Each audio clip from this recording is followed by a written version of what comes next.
Nandito ako ngayon guys sa Santo Niño de Cebu. So, first Friday ngayon guys, October 4, 2024. So, anong nangyari guys, hindi ako nakapasok sa loob. Kasi may bago silang patakaran guys. So, kailangan kayo guys, mag-aware na kayo para hindi kayo mairita. Excited kayo magsimba tapos hindi kayo makapasok.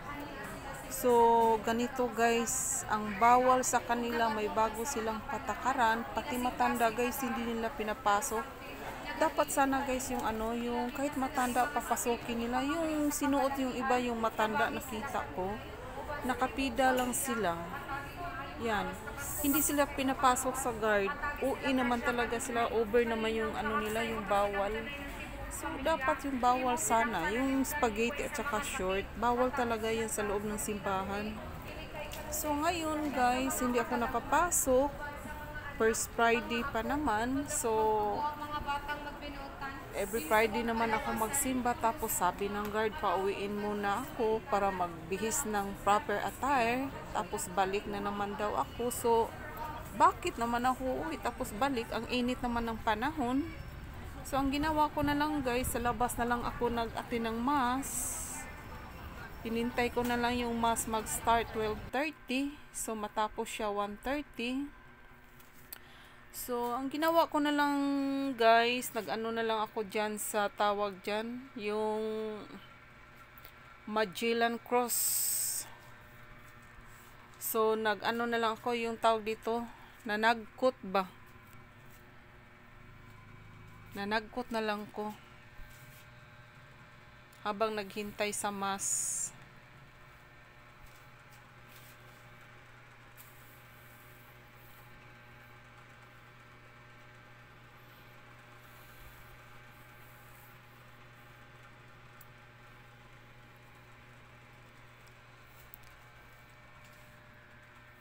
So sa yung ano ba to, nabulol. Yung hindi pa nakakaalam sa patakaran nila guys sa Santo Niño, para hindi kayo mairita guys, na lang, magsuot na lang kayo ng maayos. Bawal yung yung pedal, yung leggings, yung maiksi na damit, tapos yung pantalon na may tawag dito na igisi-gisi ba. Yan sa picture na yan guys, dyan mo makikita yung bawal at saka yung proper attire. Yun sa taas. Yan, kung makita nyo ng maayos. Yan ang gulo ng camera ko, yung video ko.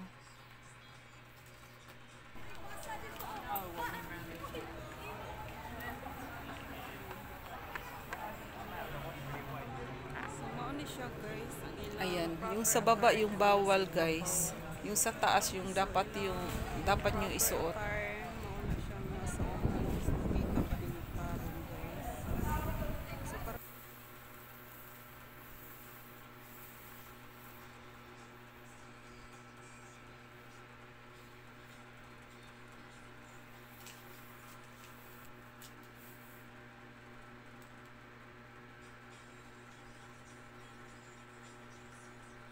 So, ayan.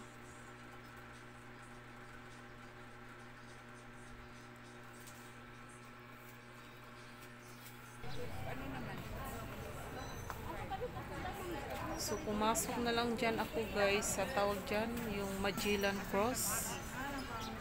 Dyan, nagput na lang tawag dito, yung nag-light candle na lang ako dyan. Tapos, nag-picture na rin ako para makita nyo naman yung suot ko.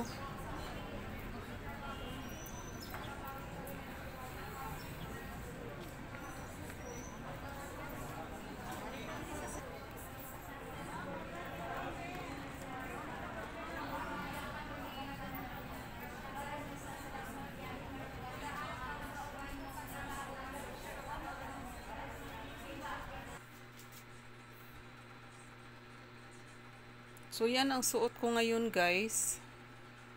Ayan.